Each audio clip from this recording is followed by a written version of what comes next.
That is the Jesus prayer chanted in Russian. It's the only way to do it in Russian. Yeah. Over and over as well. Yeah, for isn't that what the 20 minutes. Isn't that what the what's the book? Pilgrims. Yeah, the Pilgrims.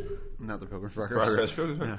The Way of the Pilgrim. The Way of the Pilgrim. That's it. Yeah, I think that's the way that goes. Yeah, you gave me that book because you got it at the library, I believe, for free. Oh yeah, I already had a copy though. Yeah, and so I started reading it, and it's kind of addictive because it's a really simple. Yeah. Like narrative. Russian peasant says the Jesus prayer over and over. Yeah, it's really great. And he goes and he's talking to people about the Jesus prayer. And all he has is a Bible and the Philokalia. Was that, of course. Yeah. Was that written before Dostoyevsky or at the time of Dostoyevsky? I think it was before. Okay. I wonder if Dostoyevsky knew about it. I think it was before. Because it's kind of a Russian classic at this point, but I don't know if it was at Dostoyevsky's point. Yeah. I don't know when it was written exactly. Yeah, but I love it. I haven't read it. It's just a simple, just a real simple, and the main character is kind of an enigma. Like I don't think you really know a lot about his history. I don't think. Anyway, maybe we should be reading that on the side here. Okay. All right, on to the Sensualists, Book 3. So yeah, we're gonna get through the whole Book 3 here in this podcast. To get caught up for our next reading. Yeah, which is starting. I realized at least our translation. My guess is all of them are. You have parts, books, and chapters. Right. It's like the Summa.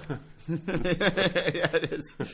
So we're going to move into the Secunda pars here after the Sensualists, right? Yeah. Because we're still in the Prima pars.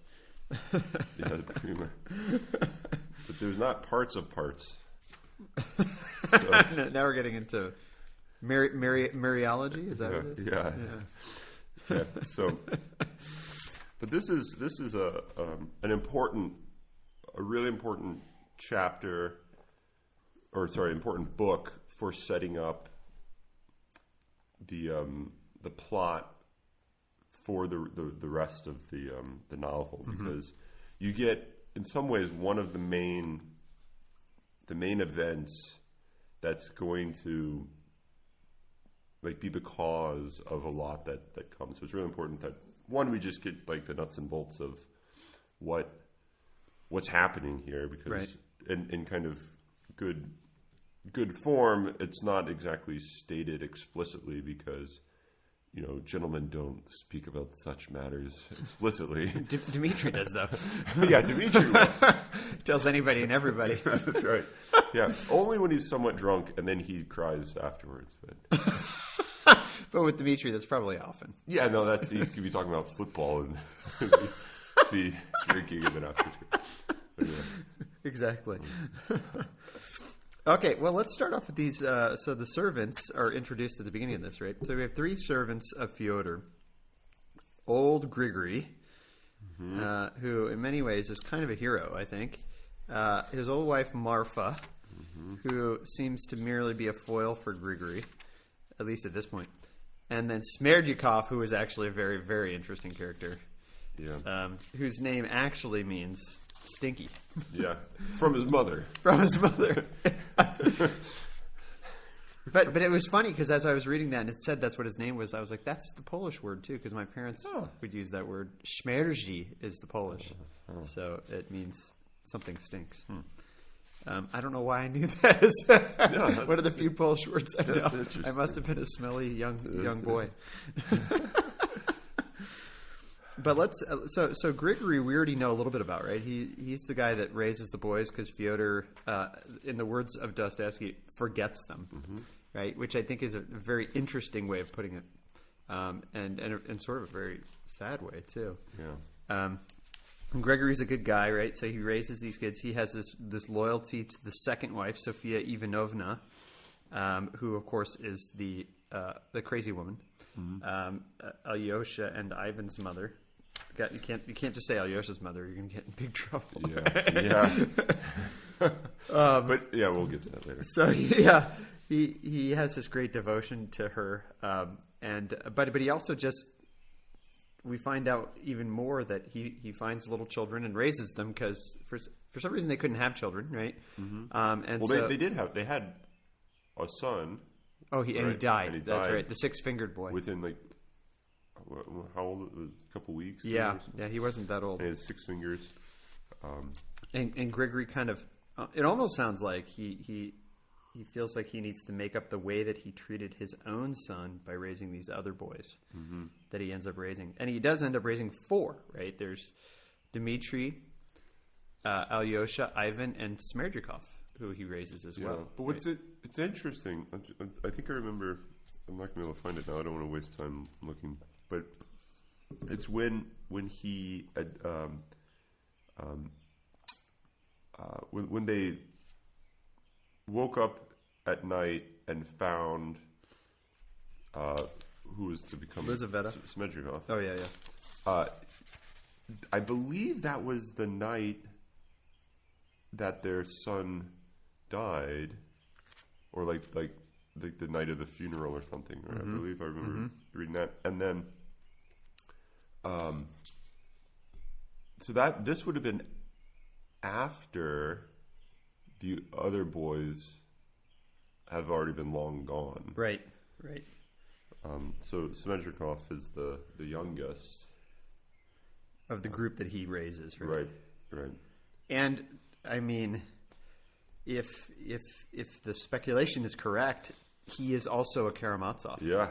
Right? Which I mean, the way that he kind of portrays the rumors of Fyodor being the father makes it seem like at least the narrator thinks so, and Fyodor denies it, but never in like a, I would take this to court over this. Yeah. Always in kind of a joking way, because everything's a joke to him. Yeah, and later on, so I think I read this as he's Karamazov blood through and through.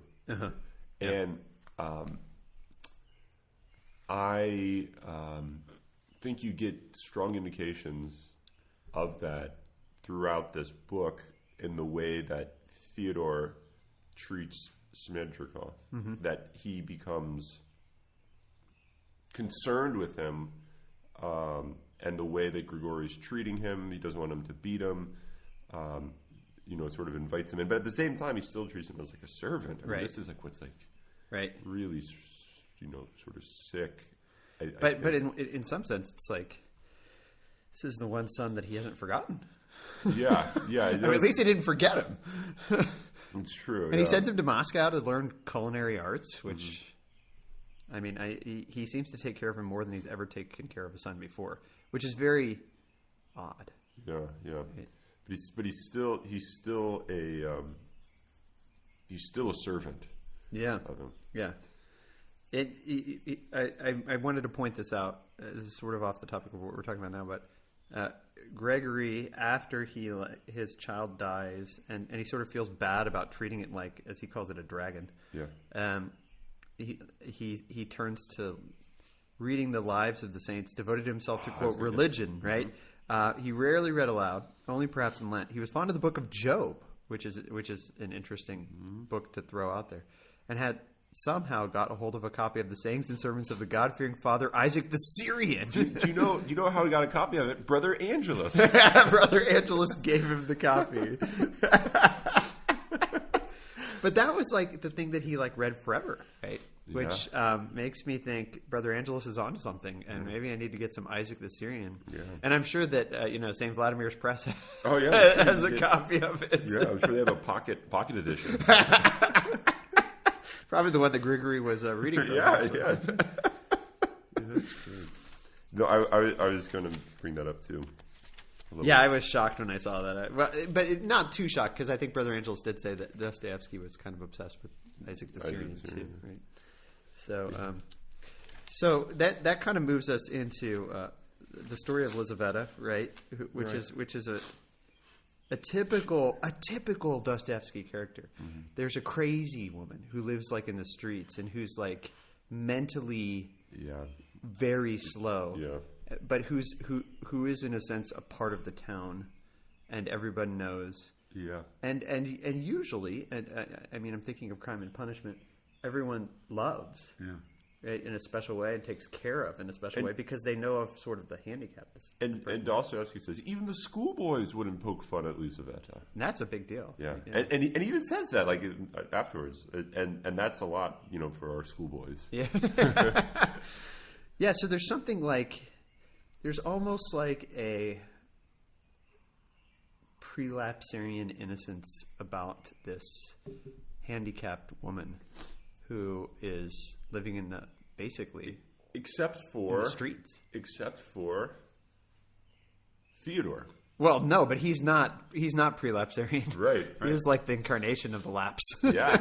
No, he is, and this kind of brings us back to something I think we talked about a while ago, and I want to introduce the theme because it's going to come up again and again. Because I think I'm starting to get like a meta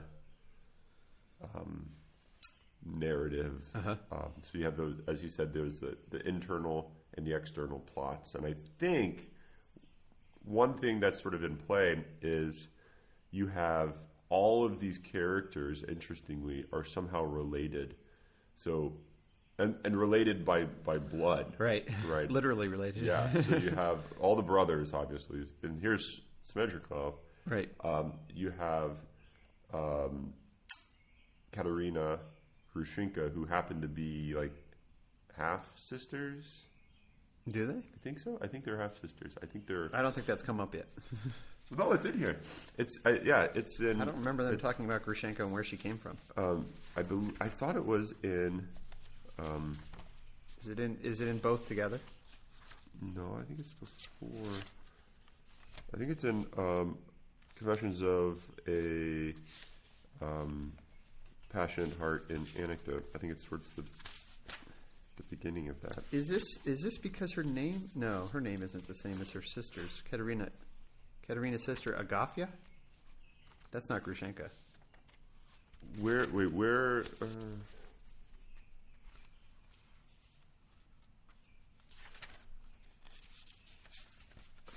I thought they were.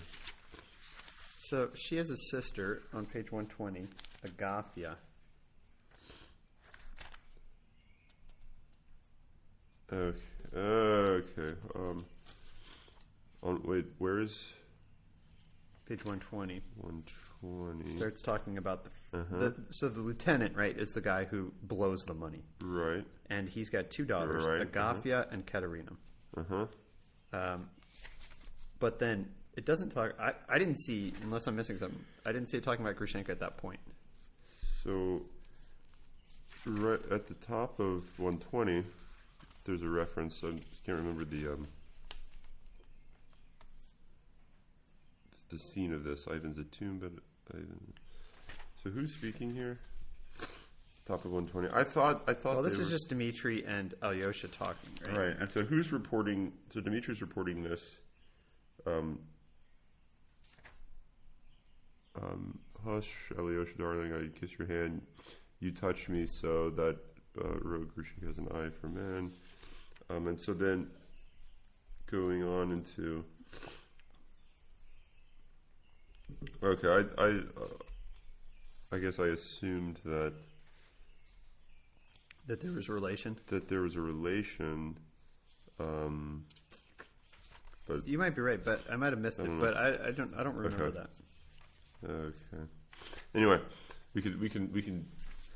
But there's still a lot of sort of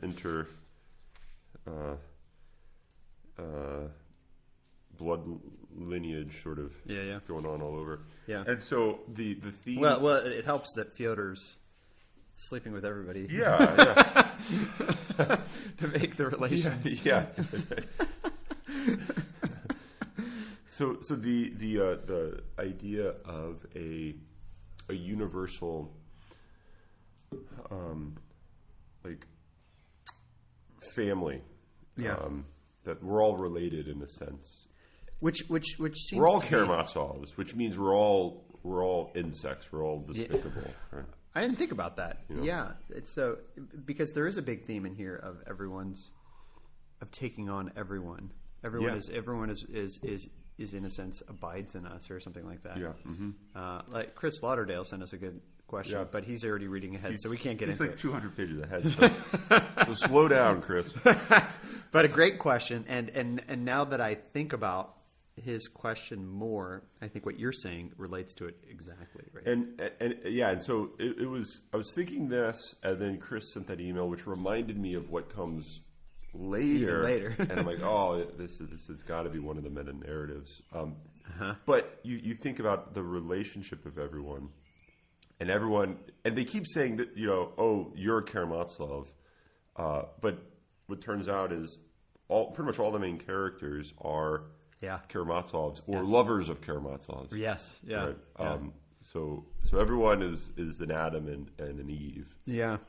And what's interesting, this is a Russian Orthodox writing a book maybe about the original sin. Yeah. Which leads you to think maybe the original sin is, because my understanding is in like Orthodoxy, the doctrine of original sin isn't like really central, or it's not really like I don't remember exactly. I'm trying to think of Schmeemann's own theology, but I think it's in some sense denied, and it has something to do with also the Blessed Virgin, right? Because the Immaculate Conception has to do with that too, right? And kind of there's a denial of the Immaculate Conception as well. Yeah, but I think what Dostoyevsky is trying to do is he's trying to show you the original sin, or if you might call it the sin which sort of bleeds out into all of humanity, also kind of wells up within you. Yeah, it's not simply something you inherited; it's something that you participate in. And this has something to do with the fact that everyone participates in everyone else in an ontological sense. Right. So it's not like, oh, that darn Adam. Yeah. That's I think it's a very Western way of kind of looking at it, right? Yeah. Oh, if he wasn't so stupid and like ate that apple, instead went and had like fish and chips, then I would not be so bad. It's his fault. Yeah.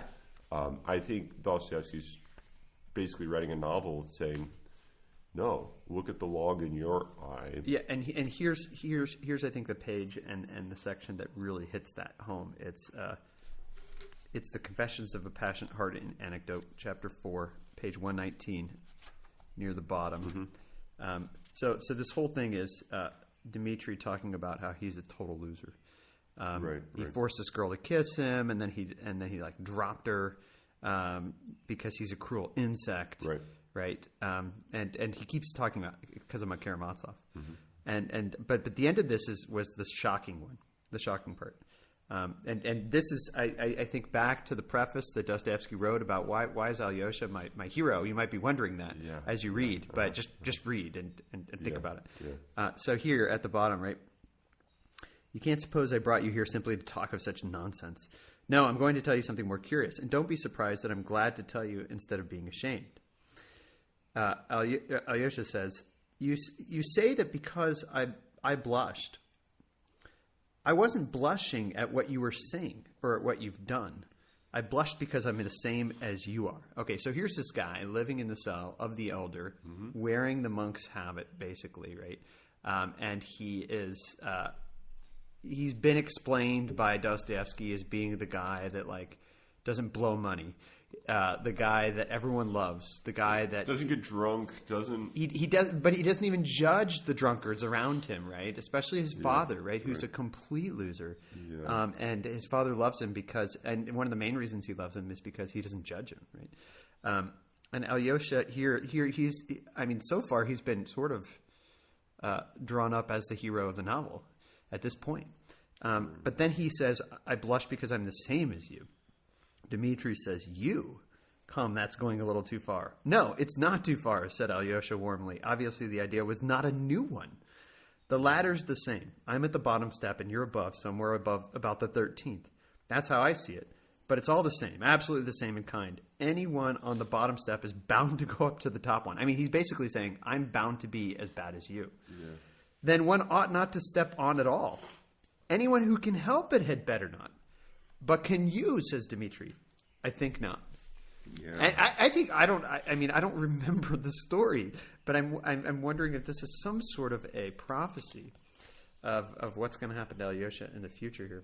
Maybe not. Maybe he's wrong about him being unable to step up. But he has this idea, I am a Karamazov. I am a sensualist. Right. It doesn't look like I am, maybe, because I'm wearing this habit. It doesn't look like I am because I'm kind and unjudging. Right. But this is not a new idea to me. And I can only imagine sort of like the concupiscence that he wrestles with, that he seems to be victorious over, but he does not think ultimately that he's going to be able to keep up the fight. Right. Yeah. Which is I'm not going to make I'm not going to spoil it. Okay. But page 381. Holy moly! That's actually not even halfway through the book. Yeah. No. This book is book 7, titled Alyosha. Oh wow! Chapter 2 is a critical moment. Okay. And I think this is the moment. The prophecy. Referring to. Yeah. Whether it comes true, whether it becomes overcome, I'm not going to say. But this is okay. So keep in mind the fact that he says. I'm going to make a note here. I cannot help it. When we get to that page, which will be in a few weeks. Yeah. Wait, what book is that? Book 7. Book 7 too. All right. So 627. That's June 27th is when you should have read that chapter. So it's gonna So basically a month from today. But I think that's an important theme. Just the theme of we're all Adam. Yeah. We're all fallen, and I think we're all Karamazovs. Yeah, we're all Karamazovs. Yeah. No. Which it's and the contrast between Alyosha and his brothers, which has seemed so great at this point, right? Ivan, the atheist, intellectual atheist. Dmitri, the passionate, like just incarnation of wrath, almost, and not just wrath, but just mocking the world.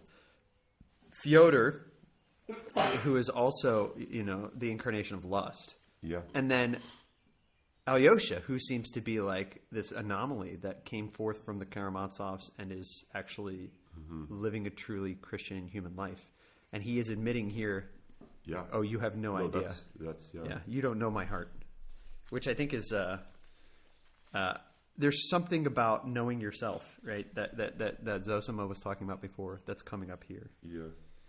So, but and this whole book is entitled Sensualists. Right? Yeah, right. And he's going to admit we're all sensualists, right? I mean, all of them, all the Karamazovs, and this idea that it's the Karamazov who's the sensualist, and he can't escape it, and that we're all insects, right? As Dmitri puts it continually. Yeah. And Alyosha does not deny that and does not say, but we don't have to be. He seems to say, well, yeah, we're Karamazovs, aren't we? Yeah. We're part of Karamazov, don't you understand? Yeah. Can we, before moving on, can we talk about the Confessions of a Passionate Heart in verse? Yeah, let's do that. So I thought okay, so the way that this is set up, right, is Alyosha is told by Zosima, you're going to have to leave. Right. And his father says, come home. And you can see. And bring your mattress. Right. Which he never sleeps on anyway. But this idea that this obedience to his father, right? So he does go home, but he's not worried. He knows his father's just throws stuff out there all the time. Yeah. And for show, as buffoonery, right? Yeah. And it's interesting. He says, the narrator sort of says, and Alyosha believed that no one in the world could ever harm him, nor could anyone harm him. And he was like fully convinced of this, which is interesting. That's just straight out of Plato. Oh, really? Yeah. Yeah. Wow. I mean, the just, the good man can't be harmed. Because justice can't be taken from you. Yeah. Yeah. So he leaves because he's obeying his father, really. But he's going on his way to Katerina Ivanovna, right? Isn't he at that point? Like, when does he run into Dmitri? I think he's going there. Yeah, he's going there. He's going to Katerina's. But why is he going there? I don't remember now. I think it was because there was the note that was handed to him. There was a note that was handed to him by Madame Holikov. And the little girl, Liza. Yeah, who writes the letter later at on the end, which we'll get to. Yeah. And so they hand him this letter, and so he's going there, gets he doesn't know why pulled off the road. It says that this is page 110, entreated him in a note handed to him by Madame Holikov to come and see her about something. This request and the necessity of going had at once aroused an uneasy feeling in his heart. Blah blah blah blah blah. But so he's going to Katerina, and Dmitri sort of takes him over, right? Mm-hmm. Right. And what I find interesting is remember, Dmitri was just bowed to by Zosima in the grand scheme of things earlier this day. Runs out, and then here he is, basically pouring his whole life out to Alyosha. And it's also important to keep in mind that these brothers before this aren't like the best of friends. They hardly know each other. Right? So here he is. He's pouring his life out to But there Alyosha. does seem to be sort of this idea that we're related. Therefore, yeah, you're the person I pour my life out to. Yeah, I mean, it's inevitable, right? And then he says, I think this is going to explain a lot. And he starts giving his confession through Schiller's Hymn to Joy, and. The previous times I read this, I didn't really take this too seriously because I didn't really take poetry too seriously. But now I read this carefully, and this was really, really rich. So you have the homeless nomad wandered, laying waste the fertile plain. Wait, what page are you on here? Oh, sorry, 115. Okay. Sorry, the very beginning. So you have this homeless wanderer, and you have like this on a fertile plain, but looking to hunt, and then you have Ceres coming down, which I had to do a refresher on my Greek mythology. The mother of kind of like childbearing, and the mother of like agriculture, prosperity, and sort of stuff, and sort of maybe fruitfulness, all things. So she came down, seeking in those savage regions her lost daughter Proserpine. But the goddess found no refuge, found no kindly welcome there, and no temple bearing witness to the worship of the gods. So came down, and there seemed to be no fruitfulness amidst the fertile plains. And of course, a big theme in Dostoyevsky is atheism, right? So no temple to worship the gods. Yeah, right. And I think what you have. After this, Dmitri says, he's crying now.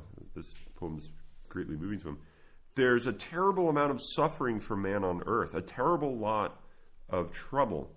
Don't think I'm a brute in an officer's uniform, yada yada. I pray God I'm not lying and showing off. I think about that man because I am that man myself. Yeah, which is the degraded man, he says. Yep, yeah, the degraded man. and then he goes on continuing the poem. He's basically associating himself with this nomad wanderer here that sort of who has as defiles. Schiller puts it, sunk in vilest degradation. Yeah. Man, his loathsomeness displays. Yeah. And then the poem continues in the middle of 116 there. Would he purge his soul from vileness and attain to light and worth? He must turn and cling forever to his ancient Mother Earth. Going back to the theme that came up with our conversation with Brother Angelus about the incarnation and bowing to the earth, or finding something before you that you can bow to and worship. And I think the soul being purged of vileness and attain the light has to come from a clinging to the earth, right? So it's whether or not the earth is going to be clung to or not. and then he goes on to say, but how am I to do that? Am I to become a peasant? Am I going to become, I don't know if you want to say simple-minded person.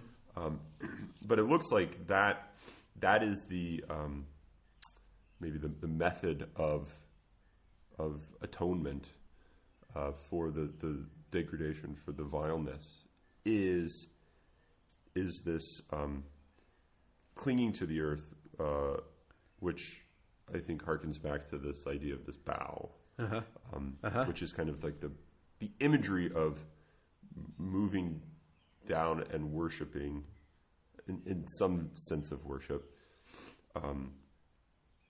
the incarnate reality. Yeah. Before you. And the bow comes up again, of course. Katerina Ivanovna makes a Russian bow. Makes the true Russian bow, true Russian right? bow. Which she goes down to the ground again, right? And touches her forehead to the ground, he says. Yeah. And I think there's something in that again. I mean, this bow thing seems to be an important theme in this. Right. But I think, so he kind of talks about his degradation, but in that paragraph where he explains after his ancient Mother Earth, I think there seems to be hope. He says, am I supposed to become a peasant or a shepherd? That's the trouble. For everything in the world is a riddle.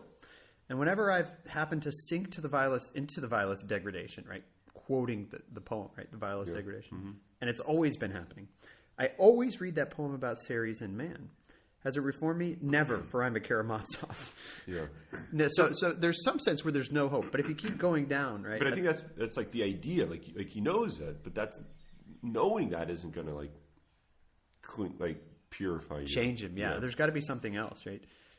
But he says, in the very depths of that degradation, I begin a hymn of praise. Let me be accursed. Let me be vile and base, only let me kiss the hem of the veil in which my God is shrouded. Though I may be following the devil, I am thy son, O Lord, and I love thee, and I feel the joy without which the world cannot stand. So there's hope in even who seems to be perhaps, I don't know, there's a question who's worse, Fyodor or Dmitri. But Fyodor's just lustful and drunk. Yeah. Dmitri's like vengeful and like that seems to be worse than even in Dante, right? I mean, the sins of the flesh, they're like in the upper circles of hell. It's the traitors that are being chewed by Satan himself, right? Yeah, I mean, I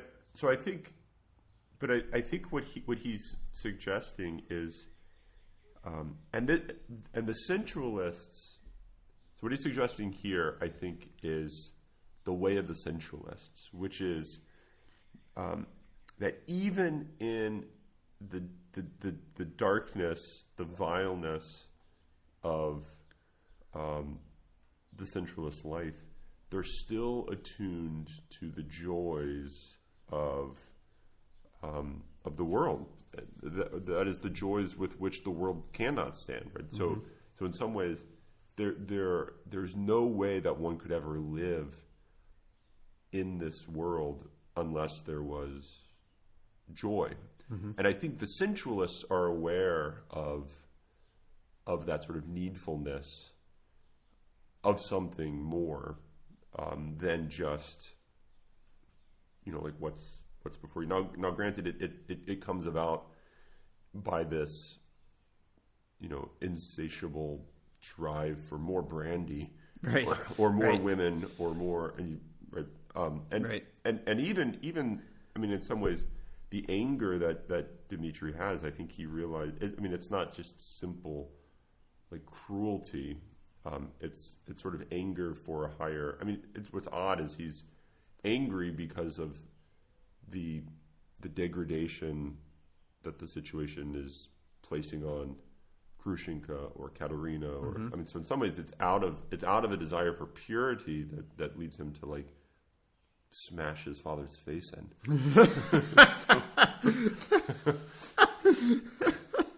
And that's the sensualist for you, right? They'll turn to violence for purity. Right, they'll beat the crap out of somebody, right? and at the bottom of this page, I noted this. He talks about. Well, first of all, this is where he gets into the theme of all we Karamazovs are such insects, right? And it's the next 2 pages later that Alyosha admits that he's on the same ladder. Right? And so he kind of says, "Yeah, you're right. I am an insect." But he says, that second sentence. Oh yeah, he says, "An angel as you are, that insect lives in you too, and will stir up a tempest in your blood."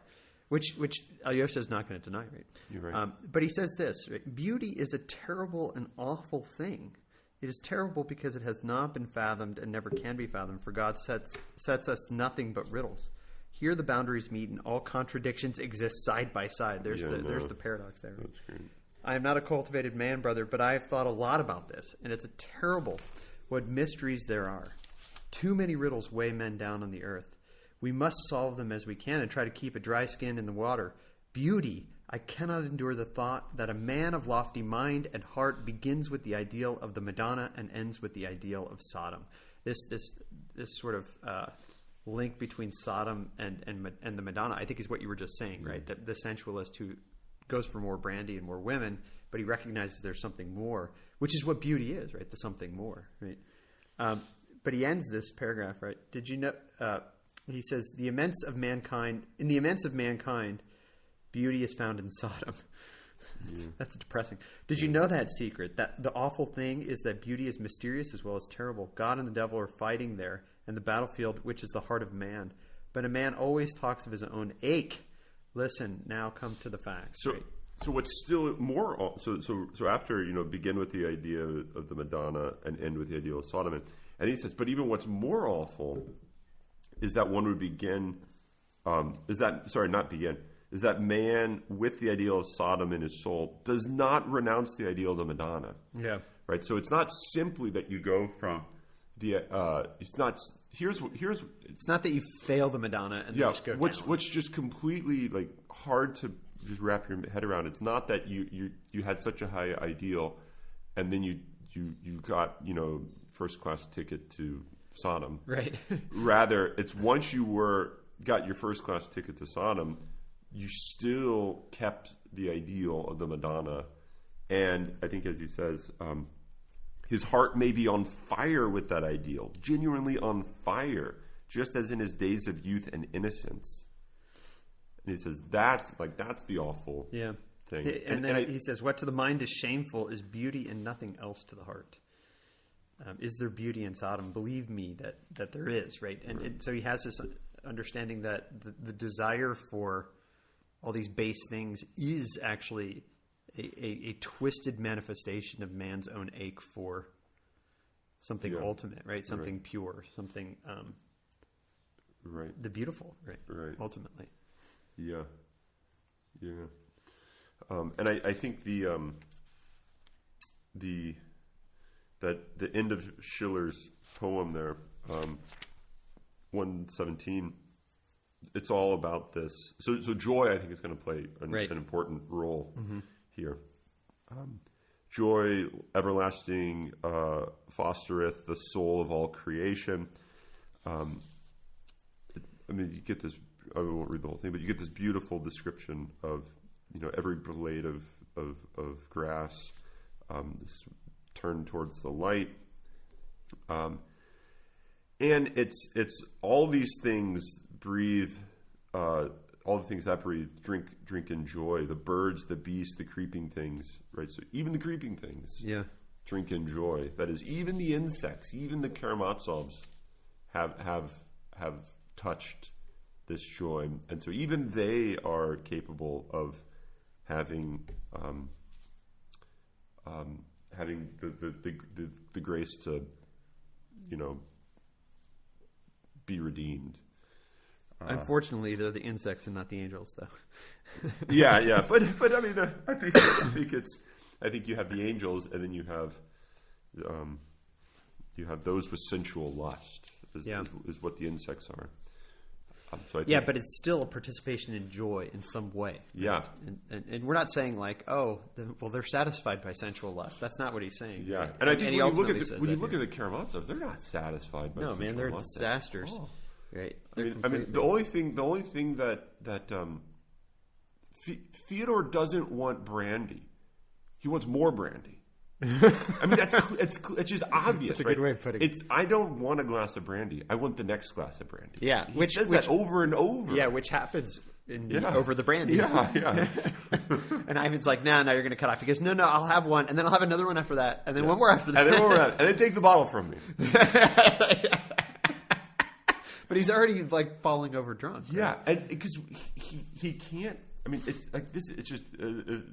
It's worth belaboring. It's not about the brandy. It's not about the. It's about the next glass of brandy. Yeah, it's about the moreness. Yeah, right. Which is what beauty is. Right? Yeah, it's about the beauty. And this is why I think like the sensualists are capable of like such great acts of love as you'll see. They're also capable of the greatest acts of like vileness, right? So don't as you'll also see. Don't take this the wrong way. But what's awesome throughout this book, when Fyodor and Alyosha, Ivan, Grigory, and Smedrikov are all talking, you get Fyodor saying, "Okay, Ivan, does God exist or not?" And he says, "Alyosha, what about you? What do you say?" And he's like, 4/5 from drunk. Yeah. Actually, no, 4/5 past drunk. And he's probably drunk a whole fifth at this point. He's past a fifth. 4/5 actually. And so he has this little debate playing out. And he's like, it's probably more the case that Ivan's correct, that God doesn't exist. It's probably that's more probable. And then Alyosha's like, I'm not. I don't take it. No, it might be Ivan who says. I can't remember. But he says, I believe you, and he makes this reference to something along the lines of your belief is you're more true to your heart than you're better in your heart than you are in your head. Page 148. Like I'm not angry. I know your thoughts. Your heart is better than your head. Yeah. Yeah. My heart better than my head, is it, O Lord? And that from you, Ivan. Do you love Alyosha? Yes, you must love him. Right. So there's this idea that there's something that Alyosha sees through to these to the academic atheist and the drunk womanizer. Right. That there's something deeper there. It almost seems like this whole. Everything you're talking about right now, and this whole section is sort of these Karamazovs are the antithesis of lukewarm, and it kind of goes back to Book of Revelation, of course, the famous line, Jesus will spit out the lukewarm, that the sensualist is the one who is the antithesis of the lukewarm. So if you're going to be something, either be Zosima or Fyodor, but don't be something like. Not one of those two. like Rakitin. Yeah, it's better to be Fyodor than it is to be lukewarm. And the reason, I think, is what you're pointing out. The capabilities of being vastly, just heroically human and virtuous is only present in the one who desires more, right? Yeah. And the person who doesn't desire more, I mean, there's just no hope. So the hope that we were talking about with Dmitri, right? And what we seem to be saying this whole podcast actually is, the hope exists because of his insatiableness. Right? Yeah. That's where the hope is. Yeah. And it's not just hope. It's like, because of his insatiableness, he's capable of being this great saint. Yeah, and this is the great paradox of the insect.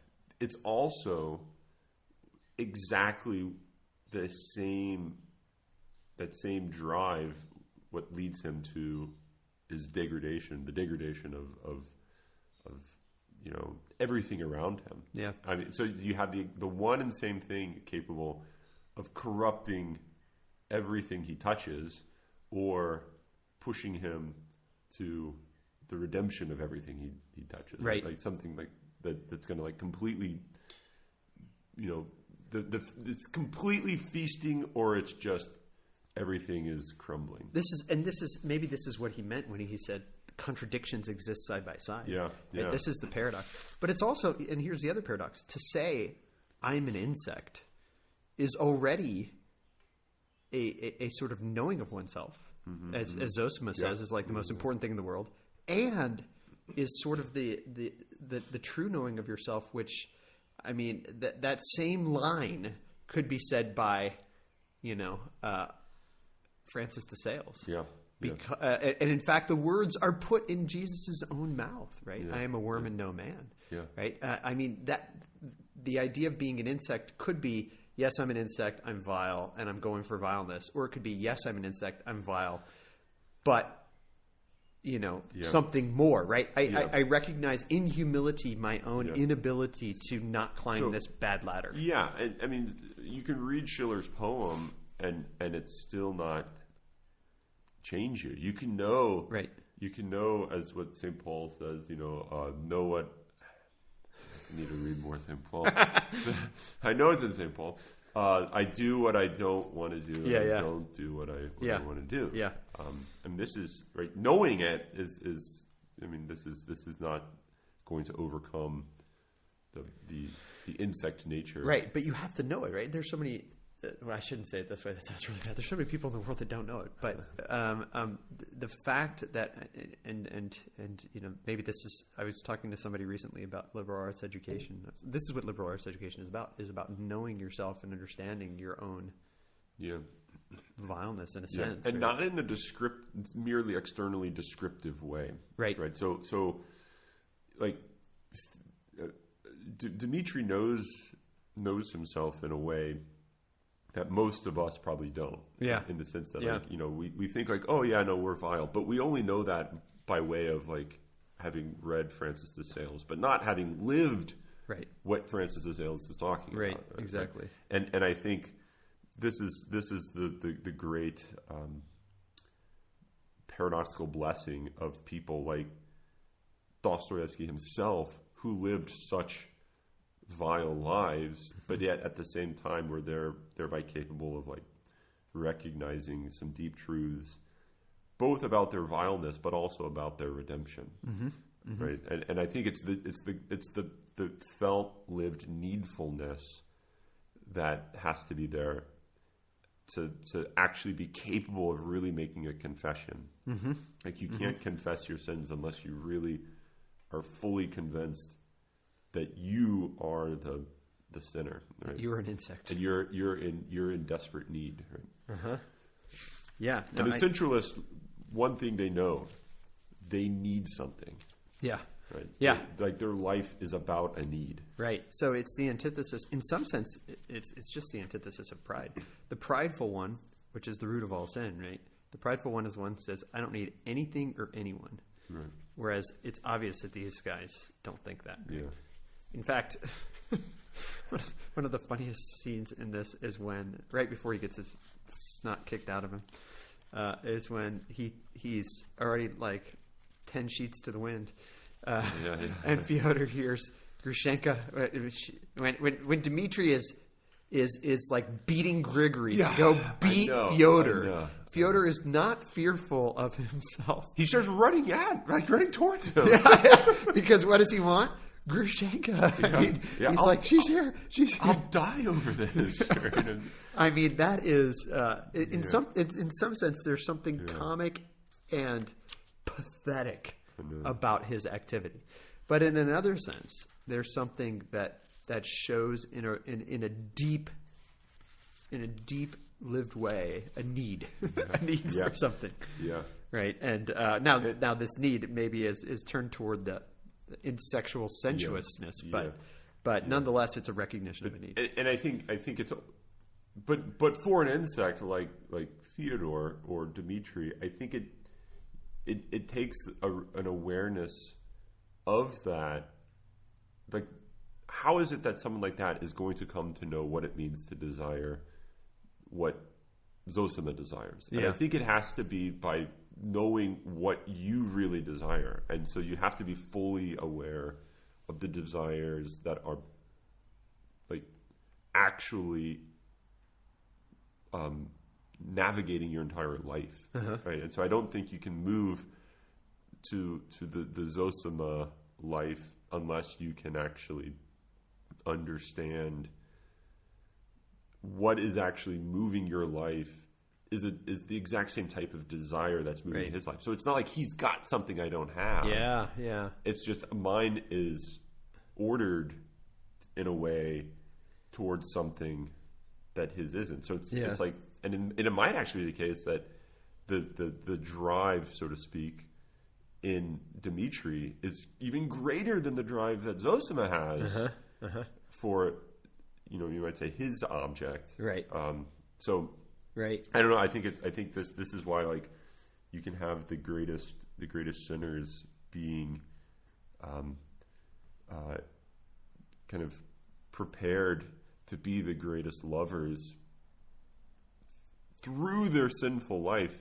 They interestingly are capable of being redeemed to making the feast in heaven far greater than just your average everyday saint. No, that sounds kind of but isn't this? I mean, this is sort of the passage that we always obsess about. But isn't this the lost sheep? Right, the lost sheep is worth, as Peggy says.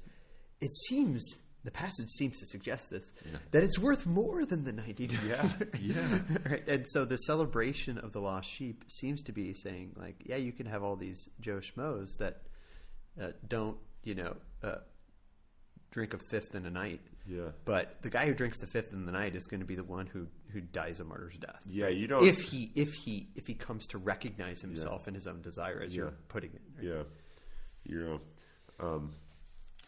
Yeah. But we should move on to what's. I mean, we've already kind of been talking about the controversy here, or at least the over the brandy part. Right? Yeah. And the explanation, of course, is really important. That all the money that's given over, Katerina comes over. We were just talking about this right before we started recording. She comes over, obviously, to give herself over to Dmitri for $4,500. So, because the money is needed so that her father doesn't go to prison. Yeah. And so she offers herself to him. And he tries to kill himself. And he doesn't try to kill himself. He says, "I thought about killing myself." No, the father. Oh, the father does. The father does. And it was. I see. This is why I was mixed. Page 123 is the suicide or attempted suicide on characters. I was thinking it was Grushenka who came in. No, it's her sister. Okay, so I was thinking that was like a. Unless, I mean, no, I'm almost positive it's not. It's not, because remember, he's supposed to send the money to the sister, right? And he doesn't, because he spends it on Grushenka, and I'm assuming that's a different person. Yeah, I'm gonna have to go back and read so this again, because I was thinking that was I was reading too quickly but in the both names, I remember being confused about that too, because in the Both Together chapter, when she actually calls her out from behind the curtain, she says her real name, Grushenka's real name. and it sounded like her sister's name, but it wasn't. I don't think. Agrafena Alexandrovna. This is on 162. Yeah, so her sister is Agafia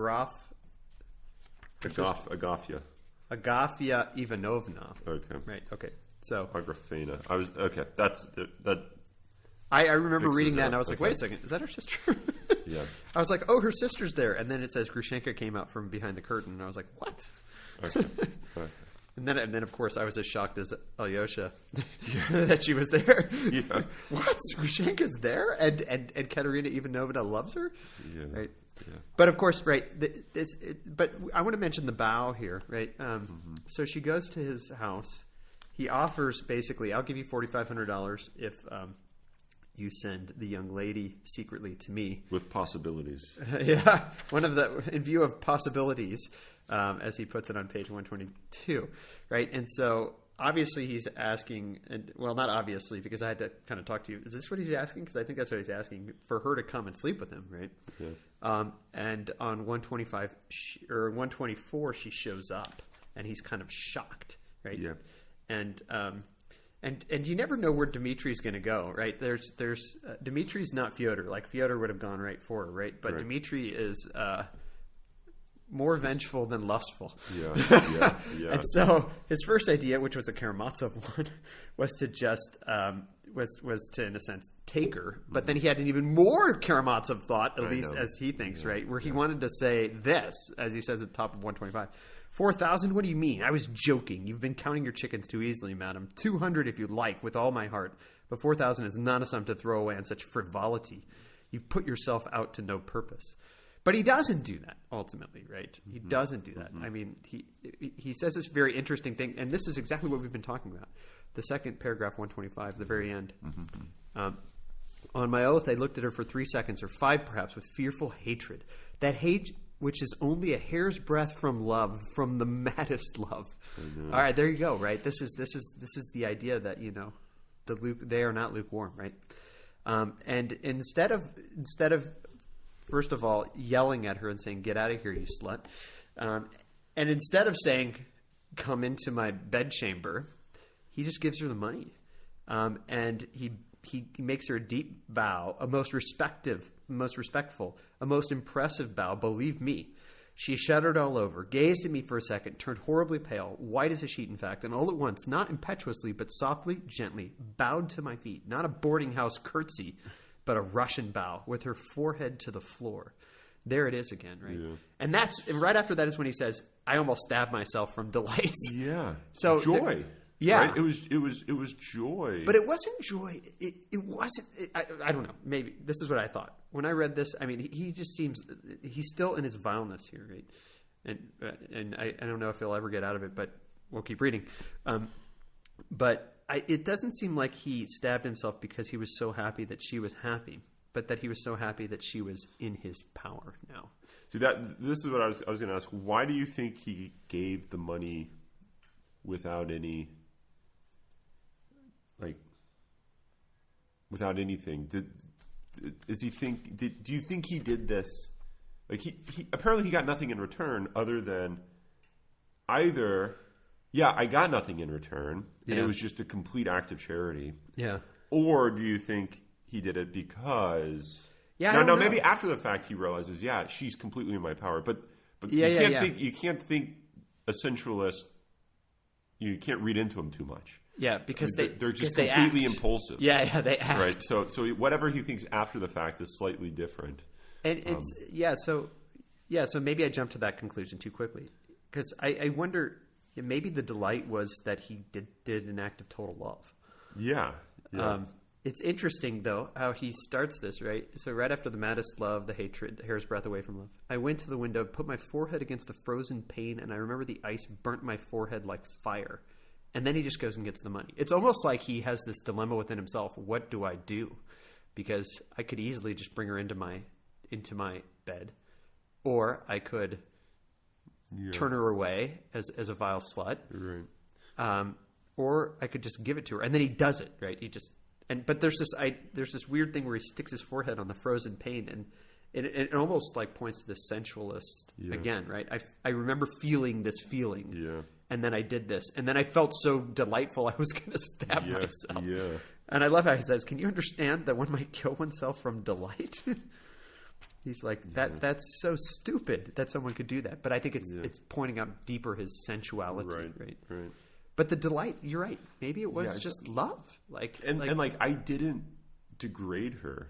I don't know. I'm just trying to think, why would he be so delighted in like, okay, now I have power over her? Yeah, no, I think you're right. I take back what I originally said. I don't think it was that. I wonder if it really was a delight because like this was good. I mean, going back to the joy we were reading about. This was just good. And maybe all of a sudden he recognized something that satisfies his insatiable Karamazov desire for more brandy. Yeah, and what's interesting is it doesn't actually it doesn't bring it to an end. Like I think, I don't know.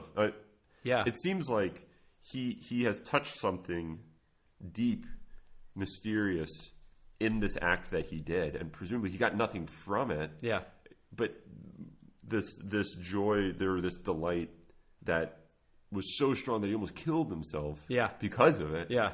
So it's not like this is something that, okay, now I don't desire anything else, and it seems that he's still completely a sensualist, but he has maybe seen what sensuality is for. Right. Yeah, and in a sense, this could be a revelation to himself, which leads to a turning point in his life to move himself towards like what's real. Yeah, and then after the fact, he realizes, oh yeah, what this has done, interestingly, is like put her completely into my like control, and then he obviously, being a sensualist, has to run with that, right?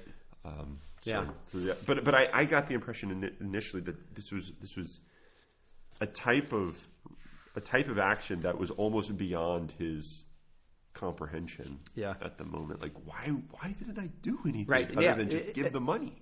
What's beyond his comprehension is his own action, right? Yeah, that's like I don't even understand myself. Yeah, and it kind of goes back to his point that right in that section we were reading where he was quoting Schiller. He says, "Man is broad, too broad." Yeah, right. There's this idea that man himself is this mystery, and therefore he doesn't even understand why he did that. Yeah. Right? And he doesn't. Like he could go down that road and explore why did I do that and really come to some real conclusions, but he quickly kind of grasps onto the next thing. Mm-hmm, mm-hmm. But I love this section. So he goes off to Grushenka. But let it pass, and to hell with all who pry into the human heart. Where's that? That's right after. That's in the delight paragraph. Oh, okay. And I fancy telling you my inner conflict. I have laid it on rather thick to glorify myself, but let it pass. Yada yada. So I mean, I think in a sense, like, I get the impression that I don't know. I don't really know why. But whatever. But it was an incredible, an incredible feeling. Which is what he's all about. And I love how when he does end up going to Grushenka, right, and blows the $3,000 that Katerina gave him, right, which she knows about, right, and she still wants to, like, marry him. And there's a big question of Katerina, too, here. Like, she wants to save him from himself. Yeah. Like, and she loves her own virtue, not me, as Dmitri says. Yeah. Like, she's an interesting character. Yeah. And I wonder what's going to happen with her. But he takes the money. He goes to Grushenka. And he goes, I went in the first place to beat her. Yeah. This is so Dmitri, right? Because he found out that his father gave her an IOU that she was going to ruin him with. Yeah. And so he was going to go there and beat the crap out of her. I went to beat her, and I stayed and spent $3,000 on her and spent a whole weekend with her doing who knows what, right? Apparently spilling the beans about Katerina. Yeah, yeah. Which he did for the sheer pleasure of it, right? Yeah. And then, later on, when she tells Katerina that she knows that she went to his house for the $4,500, and he goes and he meets up with Alyosha meets up with Dmitri after that, right? This is all the way on page 170, 171, right?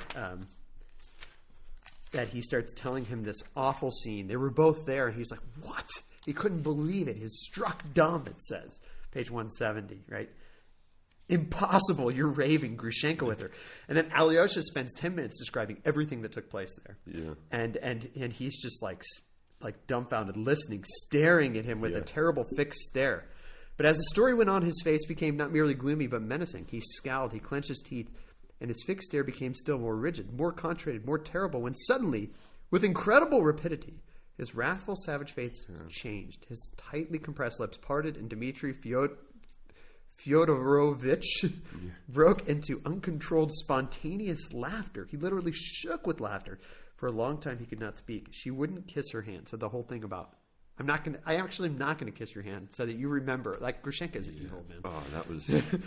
So that you remember, as she puts it. That's the exact move that Dmitry contemplated doing to Katerina with the 4,000 rubles. Yeah, you're not worth 200. Yeah, you came here, and yet it was him all along that said, come and I'll pay 4,000. Yeah, right. and so it sounds like Grushenka is like deeper into it than Dmitry, deeper into the mess of vengefulness. Because I mean, and she says this like multiple times here, page 167. After all, I think I won't kiss your hand, so that you may be left to remember that you kissed my hand, but I didn't kiss yours. And right after that is when she gets kicked out. Vile slut, go away. Yeah, right. Yeah. But the fact that Dmitry he laughs like crazy at this, and he says Grushenka should be flogged on the scaffold. She's the queen of all she-devils, but she's magnificent in her own line. A hanging is too good for her. I mean, he knows that she's like beyond. She's more vile than he is. Yeah. Right. And Alyosha on 171, brother, you don't seem to have noticed how you've insulted Katerina Ivanovna by telling Grushenka about that day. Right? And that's the real insult, right? Not the not kissing the hand, but the you told, and he even we read that part. Yeah. I swear that it will remain in secrecy forever. Yeah, yeah. And he says she flung it in her face that she had gone to a gentleman to sell her beauty. It's an interesting phrase. I mean, I don't know if that's like a Russian phrase.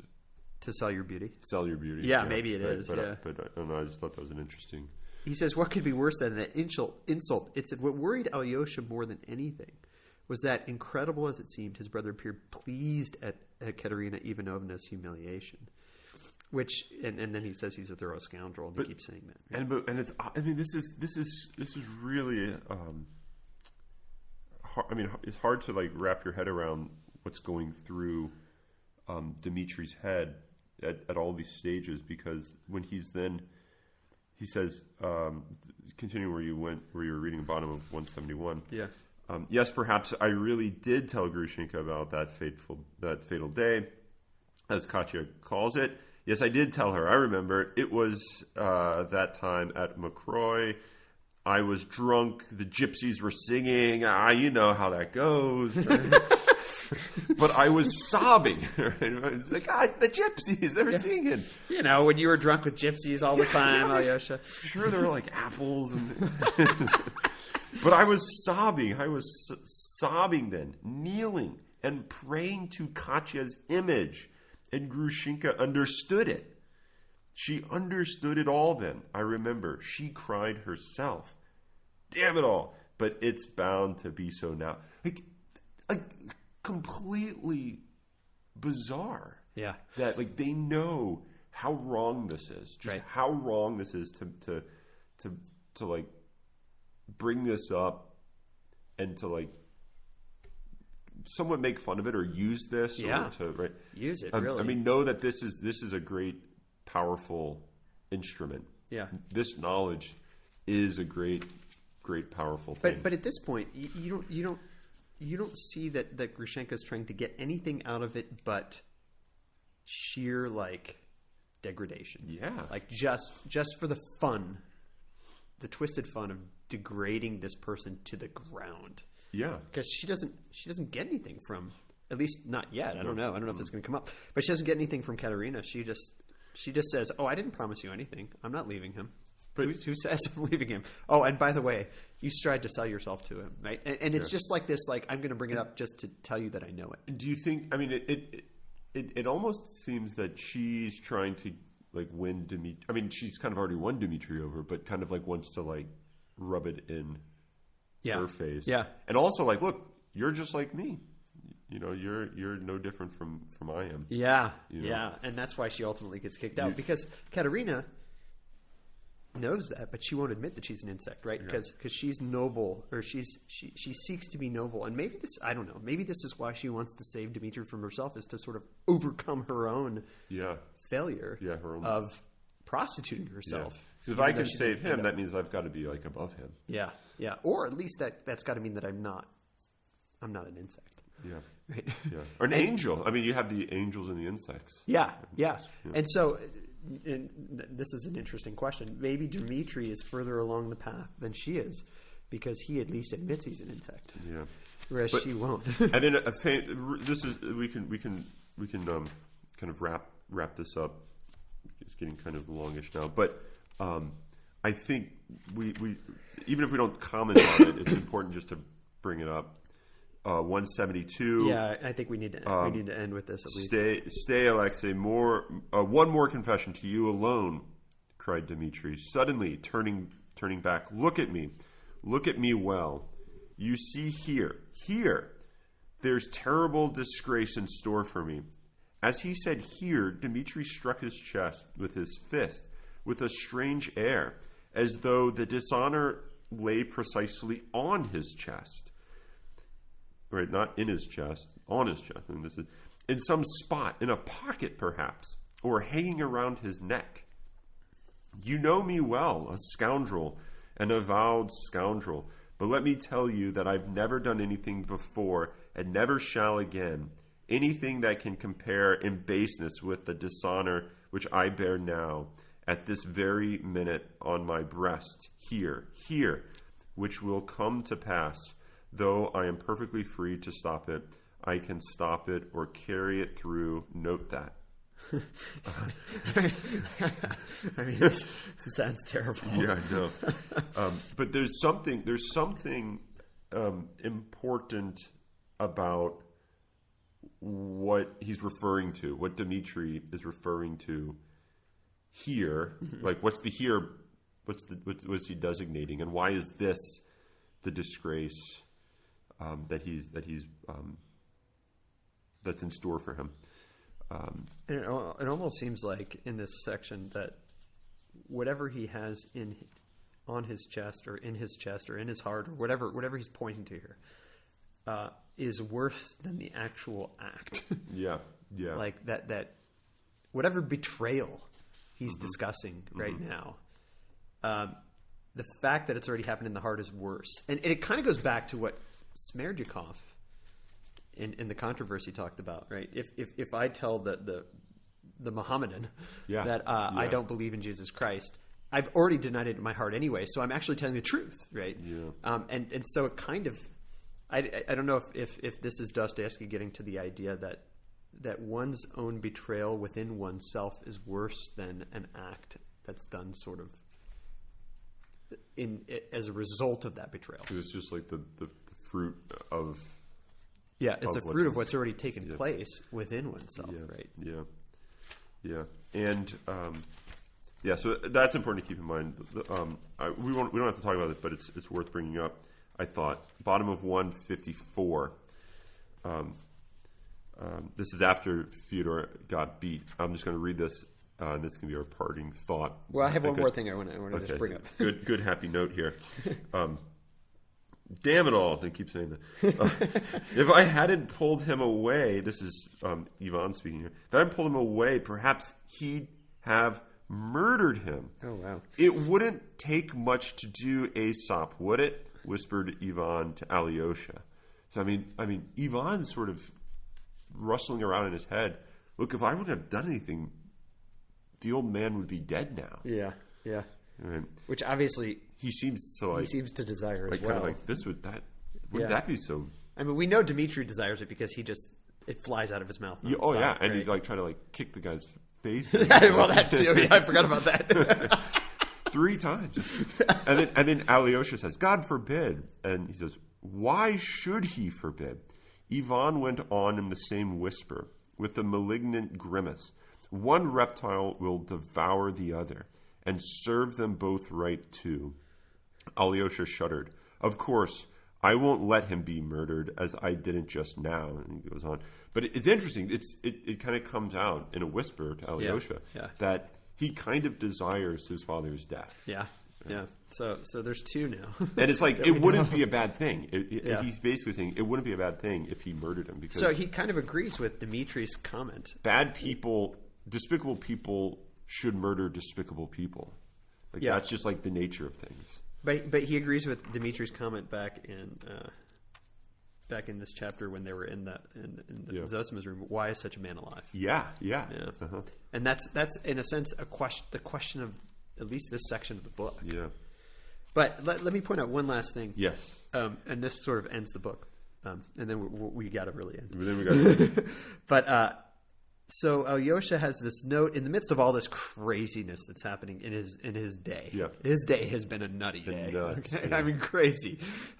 You've got the meeting at Zosima's. Then you've got the disastrous lunch that never happened. The scandalous scene. The scandalous scene, right? And then you've got the going back on his way to Katerina's, meeting up in this shed, a garden shed with Dimitri, getting the whole story. Then you've got going to his father's house and his father having the debate about denying the faith, then getting his face kicked in. Then you've got him going to Katerina Ivanovna's and them both together. Yeah. Then you've got the final scene of him meeting up again with Dimitri and him talking about this betrayal that I have, right? Uh-huh. Okay, so all this happens. In the midst of all this, he gets handed this note that he puts in his pocket, doesn't even think about, right? And the note is from this girl. I don't know how old she's, but I assume she's like 13, I think they said her 14. age, but I think she's like, pretty young. Yeah. And so obviously she's not of age because she said we have to wait. We have to wait for the time fixed by the law, as she puts it. But this note says, as Alyosha's trying to go to sleep and he's thinking like all this horrible stuff has happened, he prays, right? This prayer that he has. That always brings him untroubled sleep, but he's questioning whether it's going to happen now. Then he remembers, after he finishes his prayer, that he has this note. And he was like, oh, yeah, what's this note? And he reads the note, and it's a confession of love from this girl saying, you're going to think I'm stupid. I can't believe I wrote this. And it kind of sounds like, a preteen or early teen girl writing it, right? Which, again, Dostoyevsky was never a preteen girl. So it's interesting that he does this so well, right? Which is why Dostoyevsky's awesome. But he's already decided I'm not going anywhere tomorrow because Zosima's dying. Right. But then he gets this note, and it ends with, you must come because I love you and I want to marry you. And you have to agree to this almost, right? Mm-hmm. And Alyosha, the way it ends, like I have a real question in my mind: what's going on in Alyosha's head here? Let me just read the last paragraph here. Alyosha read the note in amazement, read it through twice, thought a little, and suddenly laughed a soft, sweet laugh. He started. That laugh seemed to him sinful. But a minute later, he laughed again, just as softly and happily. He slowly replaced the note in the envelope. Okay, so first of all, he thinks like he's got sinful, like probably Karamazov insexual insexual thoughts, not incestual, but insectual. Yeah, like an insect. Yes. But a minute later, he laughed again, just as softly and happily. He slowly replaced the note in the envelope, crossed himself, and lay down. The agitation in his heart passed at once. So he just thought he had a sinful thought, and then the agitation passes. And God have mercy upon all of them. All right, this is a very Zosima theme here. Have all these unhappy and turbulent souls in thy keeping, and set them in the right path. All ways are thine. Save them according to thy wisdom. Thou art love. Thou wilt send joy to all. Alyosha murmured, crossing himself, falling into a peaceful sleep. So this note, which is kind of like, I wonder how he's taking this note. Is he like, oh, this is actually something I might be interested in, marrying her? Or is he thinking, this is sweet and cute for this little girl? Or is he thinking in sexual Karamazov thoughts? But whatever happens, it takes this whole crazy day and allows him to sleep peacefully. Yeah. Which, there's a big question in my mind, what's going on here? Yeah. So I'm interested to go into the next part. And I love how he ends part one with that. Yeah. With this sort of like note, then Alyosha's laugh. Double laugh. Yeah. despite the question of whether there's sinfulness involved. Yeah. His final prayer, which seems very sincere and loving, and then his peaceful sleep after that, right? After this horrible day, right? His father's bleeding from the mouth, right? Yeah. and is asking with his fat lip where Grushenka is. Yeah. And here he is sleeping peacefully. Yeah. It was amazing to me that he went to sleep peacefully. That was the amazing thing here, right? And I don't think. I mean, in some sense, his prayer is so sincere and good, and he has a faith in God. That's true. But I don't think the peace comes from that. It seems to be something about the note. Yeah. Which I can't wait to see what happens. Yeah. Oh, man. This is okay. incredible. All right.